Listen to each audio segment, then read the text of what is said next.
ఇక్కడ ఎర్ర గార్డెన్స్ స్థలంలో కొంచెం ప్లేస్ ఉంది కదండి. అంటే మామిడి చెట్లు, టేకు చెట్లు, వీటి మధ్యలో కొంచెం గాలి, వెలుతురు, ఎండ వచ్చేలాగా ప్లేస్ ఉంది కదా అని మామూలుగా అయితే కొంచెం కాయగూరలు అవి పండిద్దాం అనుకున్నాం.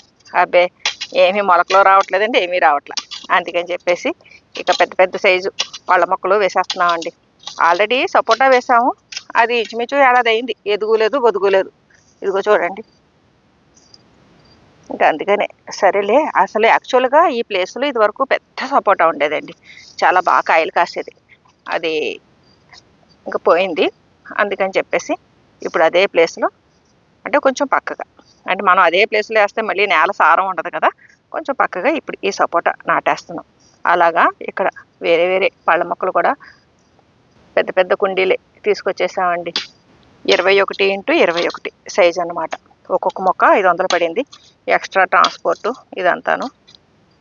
కొంచెం ఎదిగిన మొక్క అయితేనే ఇక్కడ నిలదొక్కుంటుంది, ఈ చిన్న చిన్న మొక్కలు వేసి లాభం లేదు అని చెప్పేసి పెద్ద మొక్క తెచ్చామండి. ఇదిగోండి, ఈ నేలలో సారం ఉండదు కదండి, అందుకని వాటికి కూడా ఎదగడానికి ఏమీ ఆస్కారం ఉండదు. ఈ పెద్ద మొక్కలు అనుకోండి ఏదో ఒక రకంగా తిప్పలు పడతాయి అని పెద్ద మొక్కలే తీసుకొచ్చేసాం. నాటే ముందు నేలలో ట్రైకోడర్మా విరిడి, సూడోమోనాస్, వ్యాము ఇవన్నీ మేక ఎరువులో కలిపేసామండి.